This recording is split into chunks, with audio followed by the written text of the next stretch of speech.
Disclaimer.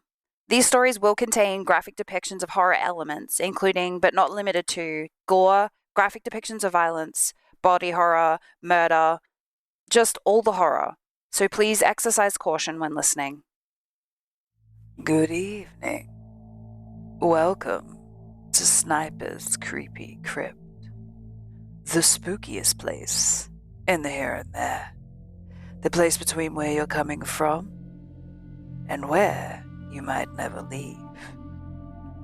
I am Sniper Shadow, and I am here in this our month of the horror and macabre to bring you tales of the utmost terrifying. These tales are not my own. I simply overhear them from passers-by. Sniper's Creepy Crypt is open for 31 days and 31 days only, before it disappears for another year. So join us for some horror from the depths of the hell dimensions. Something seems off. Saturday, 28th November. Do you consider yourself to be a skeptic? I did. I won't lie. Urban legends, the paranormal, all of that was just bullshit in my mind. I'd laughed off and mock anyone that was stupid enough to fall prey to such simple-minded folk tales.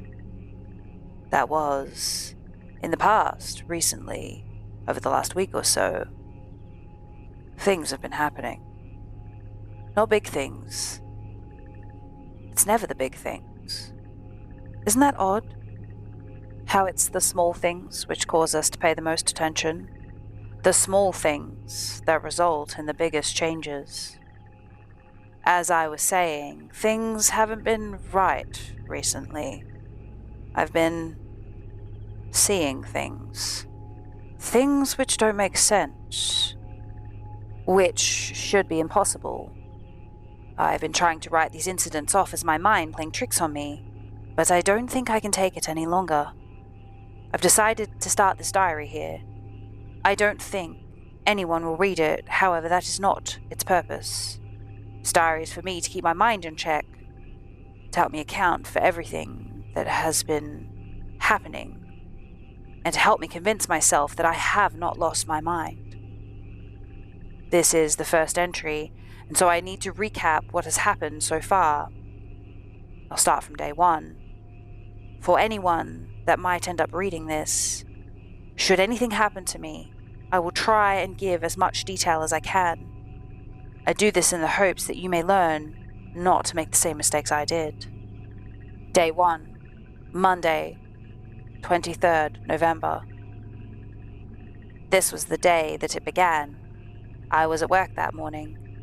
I've been stuck in the same old job since I graduated 4 years ago. My company, or rather the company I work at, does marketing for small businesses. Not the most exciting job in the world. Everything had been going as it should have. There was nothing exciting happening, and the few customers that came in were only in there for a few minutes. After the lunch break, one of my co-workers gathered us around his desk, as he apparently had some big news. My initial thought was that he was announcing that his wife was pregnant or some shit like that. I hated the guy. It was that irrational sort of hatred, the kind that sort of wells up, growing little by little as time goes on. The more I learnt about him, the more I hated him. He looked to have it all. His aforementioned wife was absolutely gorgeous, and to be honest, even though I truly loved my girlfriend, she had nothing on this bastard's wife. After we all gathered, I noticed the boss wasn't around, which was weird, but whatever, we hardly spoke to him anyway. As it turned out, I was wrong. This asshole was having a baby and was planning on leaving the company. He had gotten an offer from one of the biggest firms in the country to take over the head of their HR department. I didn't understand how that was possible, but according to the secretary, he was extremely overqualified and had only been working with us as he hadn't gotten any other offers at the time. Fuck him. Fuck him and his wife. Fuck him for getting a promotion, and fuck his wife for being good looking. You know what? Fuck him for being better looking than me. Fuck. Can't get angry. It will make things worse. After he told us the news, I was pretty pissed, but carried on with my day, and eventually it was time to knock off. On the way home, my resentment just grew, not only for him, but for everyone around me. As I sat in traffic, my mind began to go through all of the people who had it better than me, and in retrospect, this was the beginning of the end. It was probably that car ride that started the series of events that led to my current predicament. After about an hour of bumper-to-bumper traffic, I finally reached my building. I live in a rundown old apartment complex towards the southern side of Johannesburg CBD. I lugged my briefcase up the stairwell, passing the broken lift 6 times each time, getting more and more angry at all the privileged assholes that didn't have to put up with this day after day. I finally got up to my apartment and threw my briefcase next to the TV cabinet. My apartment is small. It has one main section which is made up of a lounge and a kitchen, separated by a counter/table, and a small ensuite bedroom. The door was situated to the left of the apartment, and as you entered into the lounge room, there was a huge window to your immediate left, opposite which was a mirror that I had gotten at a thrift store. It was almost as big as the window that it reflected, and sat just above a small 2-seat couch. Straight ahead is the door to my bedroom, and to the right of the door is the small kitchen. Just a stove, a microwave, an oven, and a tiny sink. Separating the kitchen and the lounge is a table/counter with a few bar stools. On the lounge side, beside the bar stools, in the center of the room is a coffee table taken from my parents' storeroom, and behind that, on the same wall as the entrance, a TV given to me as a housewarming gift by my father. I went into my bedroom intending to go to sleep, but as I stood in front of the mirror, on my wall, my resentment and anger, which up to this point was aimed at everyone else, began to turn towards me. I glared at cold, dead eyes in my reflection, and I hated them. I hated that they were just an average brown, not blue or green. I hated my pitch-black hair for growing irregularly. I hated the way my lips looked, and I hated my smile. I looked at my body, and I hated that I wasn't fit. I hated how short I was. And I looked at myself, and I hated the color of my skin. I hated that I wasn't white or black, that I was in between, belonging to neither. As I stood there hating my very existence, I blinked. When my eyes opened, something was wrong. I looked at my reflection and tried to figure out why this sense of unease seemed to have settled upon me. It took a few seconds, but eventually I realized that my room had been reversed. As bizarre as it sounded, I know what I saw in that mirror.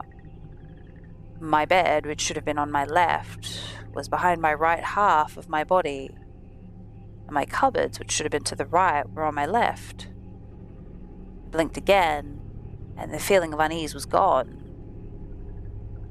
I looked at the mirror, and everything was normal. At the time, I wrote it off as me daydreaming. However, that was the first incident, as far as I can tell.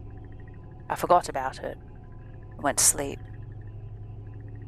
Day 2, Tuesday, 24th November. I woke up earlier than usual, as midway through some dream about God knows what, the sound of water dripping forced me up. It was the ceiling next to my bed. That irritated the shit out of me. I couldn't afford to fucking fix that. It was just a small puddle, so I dried it up and placed a bucket under it so as not to have to deal with it so early in the morning. I remember deciding to go for a walk to get some coffee and something to eat, as I was out of cereal and pretty much anything else that was edible. So I got done and started off down the street to a small coffee shop which opened earlier than most of the others in the town. On the way, I passed an old lady who had been begging around the area lately. Wasn't anything odd. Living in South Africa, you got used to poverty.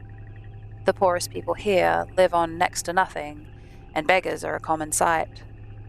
She glared at me as I walked past, trying to ignore the fact that she was there. As I got closer to the cafe, the city began to take its first breaths.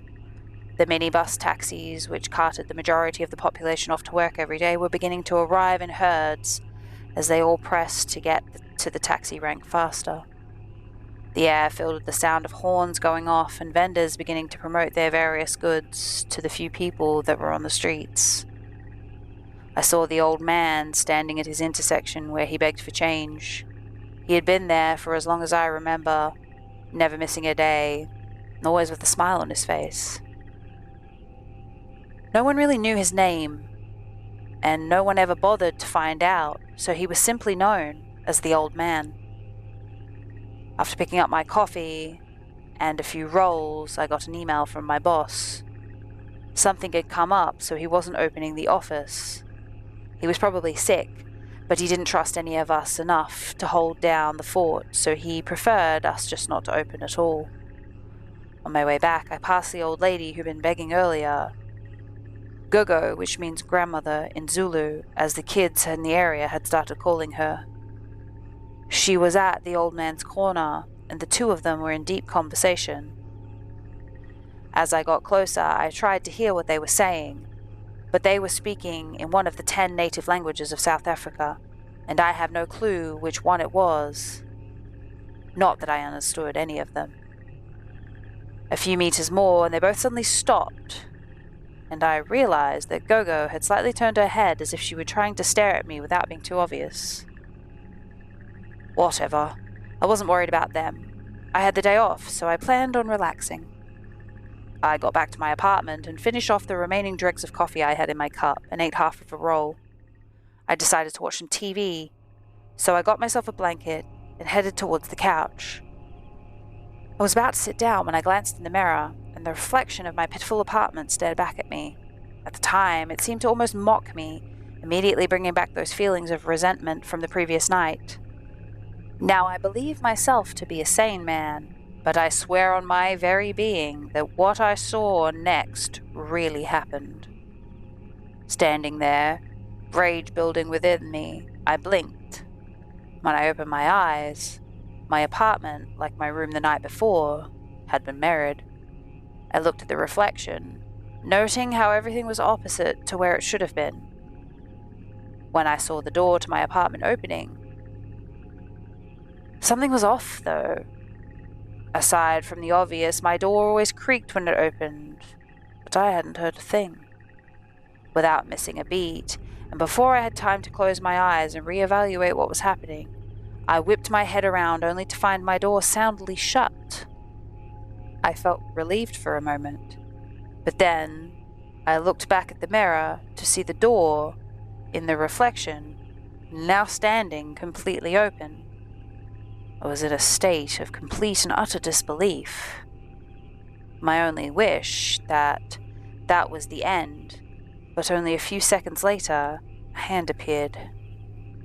It was thin and bony, and looked to be badly burnt, while portions of it were raw and fleshy as if someone had run claws down them, tearing off chunks of skin.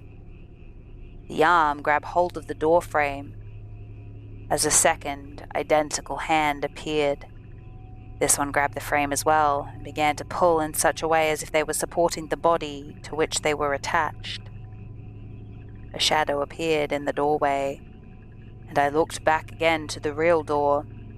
It was shut. I closed my eyes as I turned back, fearing what I might see next. However, when I opened them, everything was back to normal. I spent the rest of the day at my girlfriend's place. I knew at this point that something was wrong. Day 4, Thursday, 26 November. I can't write about day 3, as I do not fully know what happened. I woke up today with only memories of Wednesday morning till around 12. I had called in sick after waking up. I went to the kitchen to make some tea in order to calm my nerves. I was still trying to play off all that had happened. Shit like that doesn't happen in real life. I decided to catch up on some shows I had missed, but as I got closer to the TV to get the remote, I saw my reflection on the blank LCD, and that now familiar anger seemed to burst forth from the very core of my being. I was angry for being so dumb as to believe these stupid things I was seeing. I thought that it must have been a daydream, and was angry that I had even considered for a moment that it had been something otherworldly. This anger only grew as I thought of my idiot co-workers who loved spewing bullshit about the paranormal. However, at that moment when my anger and self-loathing reached their peak, I felt it. The cold sensation which filled my room. It brought on a wave of fear as the anger that was previously occupying my thoughts was washed away. I had begun to tremble, and as much as I wished I could, I tried to move, but I was stuck, frozen in place. I tried so hard, every particle in my body urged me to turn and run, but I couldn't. My body refused to listen, and I was stuck staring at the coward in my reflection. I knew what would happen if I blinked. I didn't want to believe it at the time, but I knew. I stared for ages until tears ran down my face, until my eyes began to burn and I could take it no more. I blinked, and the chaos returned. The room behind me, which the kitchen was reversed. I could no longer see the front door in the reflection, but I knew it was open. After a few more seconds, I saw the hands again, this time seemingly appearing from my right, just within my peripheral view. They came closer and closer to the center of the room, and I began to cry. I could not close my eyes. I looked again, and I swear I felt my heart stop. The body which was attached to those arms was too big. On top of that, it was not a human, or rather, it couldn't have been. At least not at the moment. It looked like a figment of what was once human. I could see bits of skin hanging off, and what looked like singed hair on parts of it, while the skin around the muscles ripped open as its chest heaved. I looked up to escape the horror of its body, only to find a disfigured head. One that was angular and abnormal. Its mouth sent me into a cold sweat. It was smiling. The mouth was too big for the face, so it looked to extend beyond the angular jaw of the head. The nose was crooked and looked like it had been broken 1,000 times over. Finally, the eyes. I only saw them for a few seconds before I passed out, but I will never forget them. They were large, serpent with eyeballs that were covered in veins. They looked like they were peering into the very essence of my existence, radiating a sense of madness. After a few seconds, I began to lose consciousness, and I remember looking back down to its mouth as it began to slowly open, only to see a few jagged fangs along the top and bottom row of its gums. When I woke up again, it was Thursday evening. I was scared and had urinated all over myself. I slept at my girlfriend's house. Day 5. Friday, 27th November. I didn't tell my girlfriend anything. I didn't want her to think I was mad. As afraid as I was to go back to my apartment, I knew I had to. What else was I supposed to do? I got to my building and I saw the go-go and the old man outside. I didn't have time for them. I was about to enter when Go-Go stopped me. I was too confused and irritated to be angry with her. She began talking before I could get a single word out. From what I remember, this is what she said. "You don't remember the struggle, do you? You were probably too young to understand what was happening back then. But that's neither here nor there. You see, back in the Apithid, our people were under great difficulty.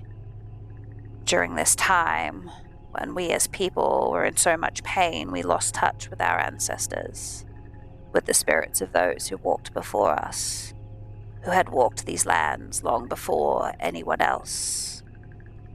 However, the spirits of are always there, and though we may not know it, we affect them, and they us. It was in this great time of difficulty that our people were led to believe that we weren't good enough. We were told that we weren't worthy, and though we knew it wasn't true, though the rest of the world was with us and believed us, when you hear a lie enough times, eventually you begin to believe it, and so as a people we stopped believing in ourselves. We began to loathe ourselves. We hated those around, and we hated ourselves for being among them. We stopped being thankful for the little good that we did have. We failed to see those worse than us, and as a result, the spirits of those before us, of our ancestors who suffered more than we know, were angered. And through the resentment of the living and the anger of the dead, an evil was born. I had cut her off there. I didn't want to listen to the ramblings of an old hag. I proceeded to go up to my apartment. Everything was okay and in order. I avoided eye contact with anything reflective. However, the few times I did make contact, nothing happened. At about 2 in the afternoon, I got a call from my asshole boss, probably because I hadn't been at work for the past 3 days, so he must have thought I was still ill, and said that he'd email me whatever needed to be done. I worked on my bed until I fell asleep. Day 6. Present day, 28th November. I woke about 3 hours ago and started writing this about half an hour ago. It's late now. When I checked my phone a few minutes ago, it was 11:36 p.m. I had been asleep for way too long. I finished a cup of tea as I was writing this. I needed to calm down, as I'm still feeling a bit unsettled. It didn't help that I had stepped in the puddle of water next to my bed on the way to the kitchen. I had moved the bucket away earlier and completely forgotten to replace it. I didn't even realize there was a puddle because the damn thing reflects the fucking roof, which is the same color as the tiles. For fuck's sake.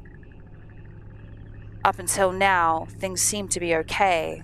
I was reading through the local newspaper. Apparently some guy burnt down his house. What's up with that? They say they managed to find what looks like a suicide note, but they can't make out a thing it says. Also, they can't find his body. There's just ash and broken glass everywhere. I don't even know how that's fucking possible. But hey, for me, everything... I just heard something. Going to check it out. Fuck. Fuck. It's here. I don't know what to do. It's fucking here. I walked into the kitchen to see what was happening. One of the windows had slammed shut with the wind, and then I looked in the lounge mirror and saw it. Everything was reversed, and it was walking towards me. I managed to smash the mirror, but I just ended up cutting my hands, and some glass got stuck in my arm. When I turned to the windows, I could faintly see it in the reflection, walking towards me. Fuck, it was walking towards me. What the actual fuck? I'm typing this as fast as I can. Punched through the window, it disappeared, but in the process I shredded both my arms. They're all bloody now. And after breaking all of the other mirrors, they hurt. My keyboard's full of blood. Okay. I managed to stop all the bleeding, but it hurts like a motherfucker. Everything reflective was destroyed. Mirrors, windows, cutlery. I turned up the brightness on my laptop so there's no reflection. I'm scared. It was so close to me. By the time I destroyed the last mirror in the bathroom, we were face to face. Anyway, I should be okay now. I just feel kind of lightheaded. Probably because I just lost a lot of blood. I need to rest. Even as I write this, my eyes are starting to close. Okay. I'm typing this as I lay on my bed. I can barely stay awake. I just noticed that damn puddle on the floor. Why is it black? I need to remember not to step. Sunday, 29 November. I don't know what happened yesterday.